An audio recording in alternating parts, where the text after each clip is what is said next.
Hey everyone, it's BHB here, and today we're going to be predicting the Western Conference seeding during the 2019-2020 NBA season.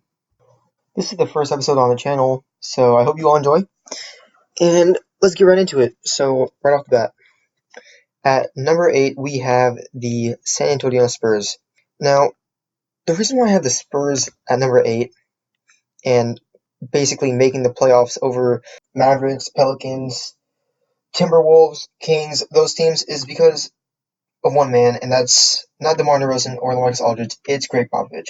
Let's be honest here. Greg Popovich is easily one of the greatest coaches of all time. In my opinion, he's the greatest because what he did last year, just getting this San Antonio Spurs team who downgraded from Kawhi Leonard to DeMar DeRozan. No offense to DeMar DeRozan, but let's be honest here. He's not Kawhi Leonard. He's not even on the same tier as him. So in the end, he basically brought a mediocre team to the playoffs in a extremely competitive Western Conference. Here, just bear with me here. He got the Spurs to the playoffs against teams such as the Warriors, Nuggets, Trailblazers, Rockets. I mean, he got these guys to the playoffs, and sure, basically kind of choked there in, I think it was the final game against the Nuggets. Didn't call timeout. I don't know what happened there.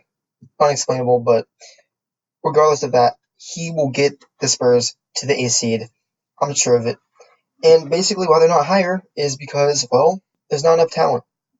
Look, their bench and their starting lineup is great in the East. But in the West, with teams like the Lakers, Rockets, Warriors, Nuggets, they're not going to make it. They're not going to make it to the 7th seed. It's, in my opinion, it would be a miracle to get to the 6th seed if you're a Spurs fan. So I'm sorry for you guys, but looks like it's going to be another season in no man's land. And next on the list, we have the Los Angeles Lakers. I know this is a shocker. People are going to throw a fit about this one. The Lakers are not all that. I mean, I think they can make it to the Western Conference Finals. I think they're going to get beaten by the Clippers, but that's for another video. The Lakers, LeBron and AD. If LeBron and AD took the regular season like it was the playoffs, most likely 2nd, maybe 3rd seed. Because LeBron and AD are great. They're 2 top 5 players in the league. But LeBron and AD are both going to be resting this season, like prominently throughout, because in order for them to really perform in the playoffs, they're going to need their bodies to be at 100%. And speaking of their bodies, I hope this doesn't happen, but LeBron and AD are going to get injured. I'm pretty sure of it. And I'm going to predict this. They're going to miss combined about 20 to 40 games due to rest or injury. Because let me tell you this, they do not care about seeding. They don't care about the A seed, the 1st seed, the 2nd seed, the 3rd seed. They don't even care. I don't think they care about home court advantage either. They understand it's important, but they'd rather be 100% for the playoffs than be ahead of, I don't know, the Nuggets in seeding. They'd rather be 100% than have home court advantage over the Nuggets. Let me tell you that. So, yeah. All right, next on the list, we have the Houston Rockets. So, the Houston Rockets, I mean, I already know people are going to have a panic attack about this one as well. Guys, the Houston Rockets aren't all that. I don't know what everyone sees in this team. I mean, the Houston Rockets, they have James Harden, one of the greatest scorers in the league. I mean, hell, he can travel every single play to China and back, and that's what really makes him a dangerous scorer, the step back 3. But unfortunately, he doesn't have a pass-first guard playing with him. He has Russell Westbrook, one of the most inefficient, ignorant, and probably entertaining guards to watch because he's always in a beef with someone. They have no backcourt chemistry. Yeah, I get it. They're good friends. But James Harden only played with Russell Westbrook when he was a 6th man. Now he is an MVP. Russell Westbrook's an MVP. Russell Westbrook just got off a triple-double season. Like, guys, this isn't like 2K20 Miley. You can't just chuck Russell Westbrook with James Harden and expect a 1st seed. You can't. I mean, look, the Houston Rockets have Russell Westbrook or James Harden take a huge hit. I mean, they really are. James Harden playing with Russell Westbrook, he's going to get the ball a lot less, or Russell Westbrook is going to be unable to really run the offense without having the ball in his hands 100% of the time. I mean, this is why Kevin Durant left. This is why Paul George left. Russell Westbrook is a very inefficient but entertaining superstar. Now, they have Mike D'Antoni. His 7-second offense is one of the greatest regular season systems I've ever seen in my life. Literally, you run out on the court and you chuck up 12 threes every quarter, and somehow you end up scoring over 120 points. It's ridiculous, but it works. It's James Harden, it's Russell Westbrook. When either of them are off the court, they're going to excel by themselves. But yeah, I don't see them pass teams in the standings like the Nuggets, the Warriors, the Jazz. Like, I just don't see it. The Houston Rockets, they're going to have such huge chemistry issues that it's going to affect the entire team as a whole. Now, next we have the Jazz, who made a great trade in picking up Mike Conley this offseason. The Jazz have so much talent on this team. Okay, let me just list off a few players. All right, Donovan Mitchell, a junior shooting guard. Mike Conley, a great, and I mean a great point guard when healthy. He can defend, he can shoot, he can drive, he can pass, and mesh all that with Rudy Gobert, and then the two sharpshooters, Bogdanovich and Joe Ingles, great shooters from three-point land. And their bench, granted, isn't the strongest. You know, they got Ed Davis, Tony Bradley, Emmanuel Mudiay. Like, that's not strong, but it's something. And I believe that their starting lineup is going to be the reason why they're the 5th seed. I do predict, like I said before, they're only going to be doing better than the Lakers because LeBron and AD are going to take it easy. They're going to save themselves for the playoffs, and the Rockets are basically going to argue themselves out of the top 4 seeds. Now, moving on. Here we go. The Golden State Warriors. Now, I understand people think that, hey, they might not even make the playoffs, or they're going to be 8th seed. I do not believe that. Stephen Curry, for the past 3 years, has taken a huge backseat to Kevin Durant, okay? Stephen Curry, when he was playing with Kevin Durant, he was a pass-first guard. He was always looking to either get open or to keep the system running at all times. Now, whenever Kevin Durant was on the floor and the Warriors' offense got clogged, Kevin Durant, ISO, one-on-one, it was easy 2 points, mid-range, 3, he could attack the rim, but now Kevin Durant's gone and Stephen Curry is going to run this offense perfectly.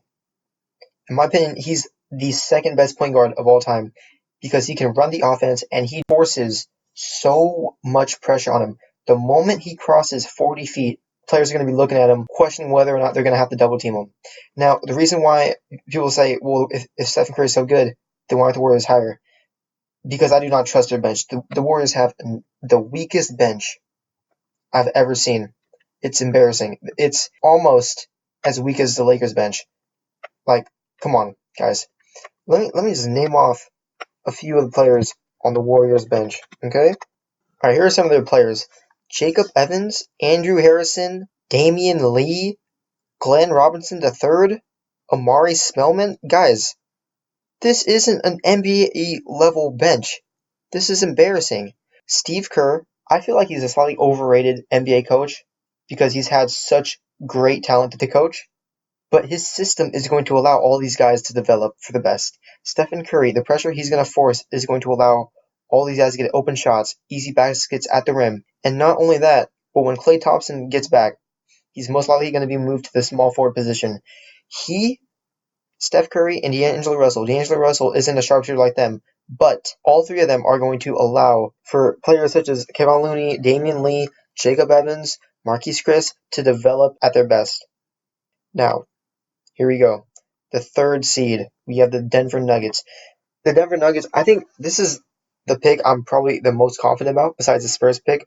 The Denver Nuggets have a winner on their team, and that man is Nikola Jokic. He plays to win. There was an ESPN article, or a video, talking about how Jokic wasn't taking shots during games because he was always looking for the best shot opportunity.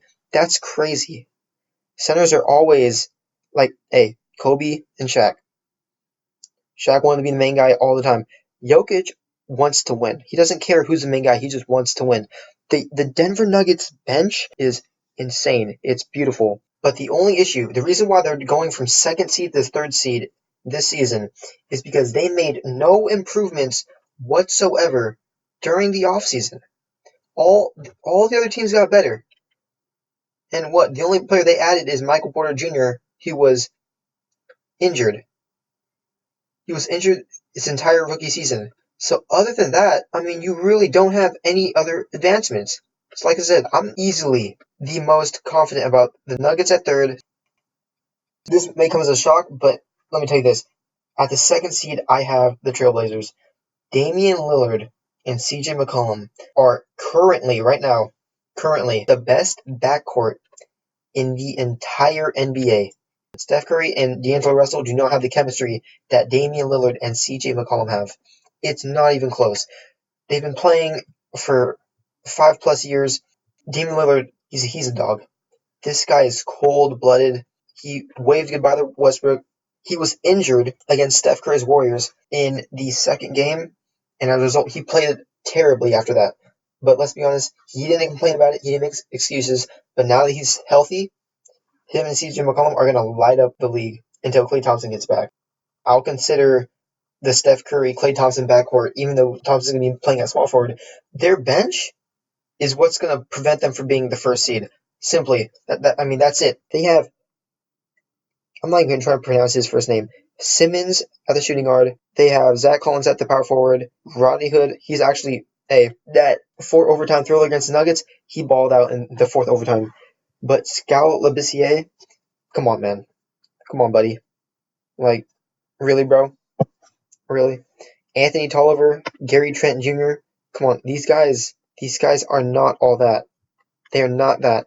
But let me tell you, you can't be the second seed with only a good backcourt, okay? The addition of Hassan Whiteside to, center or power forward to Nurkic, guys, this is going to be one of the greatest paint defenses within the league.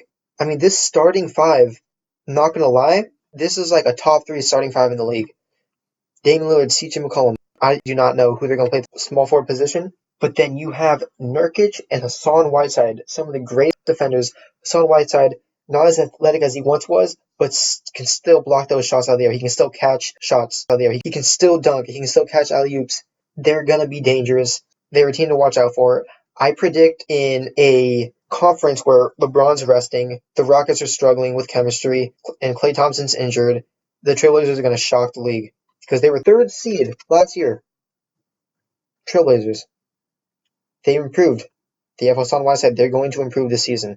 Now, first seed, this is obvious. It's the Clippers. Guys, let me just read off the Clippers roster to you. Okay, this just sounds unfair. Point guard, the best inch-for-inch defender, Patrick Beverley. He's insane. He's a dog. He's rough. He plays hard. He's got great hustle. At the shooting guard position, you're going to have, most likely, Paul George.